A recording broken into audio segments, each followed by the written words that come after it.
19,500 રૂપિયા તમારે પણ 1 મહિનામાં કમાવા છે તો હું તમને આગળ વિડીયોમાં શીખવાડીશ. પણ પેલા આપણે ગેરેજમાં પાણી છાંટ દેવી, કેમ કે હવાર 35 ડિગ્રી તડકો પડે. પણ મારા બાપા ગેરેજ આવે એ પેલા પાણી બંધ કરવું પડશે, કેમ કે એ સવારે 6 વાગે પાણી ભરવા આવ્યા અને મને પાણી છાંટતા જોઈ જાય છે ને તો 35 ડિગ્રી મારી કાઢ નાખશે. ઘરેથી મને મોકલ્યો તો વસ્તુ લેવા, પણ પોકતા પોકતા પેટ્રોલ દગો થઈ ગયો. જયારે મારી હાથમાં ગાડી આવે ને ત્યારે જ પેટ્રોલ ખૂટી જાય. ઘરે વસ્તુ મૂકવા ગયો તો ને ઘણા ટાઈમ પછી બાદશાહી દર્શન દીધા લઈ લીધા. तेरा तो गेम बजाना पड़ेगा. અને આજ એમેઝોન માંથી આવ્યું હતું મારા ભાઈ નું પાર્સલ. હવે પાર્સલ માં એને હું મગાવ્યું છે એ તો ખોલે પછી ખબર પડશે. ખોખા માંથી વસ્તુ પેલા તો એને બિલ કાઢ્યું કે ઉનાળામાં એમેઝોન વાળા આવડું મોટું બિલ કાઢ્યું. તડકો લાગે ને એટલે આમ માથે બાંધી દેવાનું.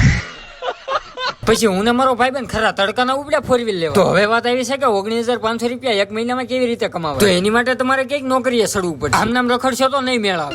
जो कुछ तो कर रहा है ठीक नहीं कर रहा है. પછી તડકો એવો લાગતો હતો ને મેં તો ડિવાઈડર ઠેકાયું. એક તો તડકાની લૂ ખાઈ ખાઈ મરી ગયા ને, અને મારા બેટા તડકે જ 4 વ્હીલ મૂકી. ઓહો એટલે ગરમી એટલી છે કે આમાં મરી ગયેલો માણસ જીવતો થઈ જાય.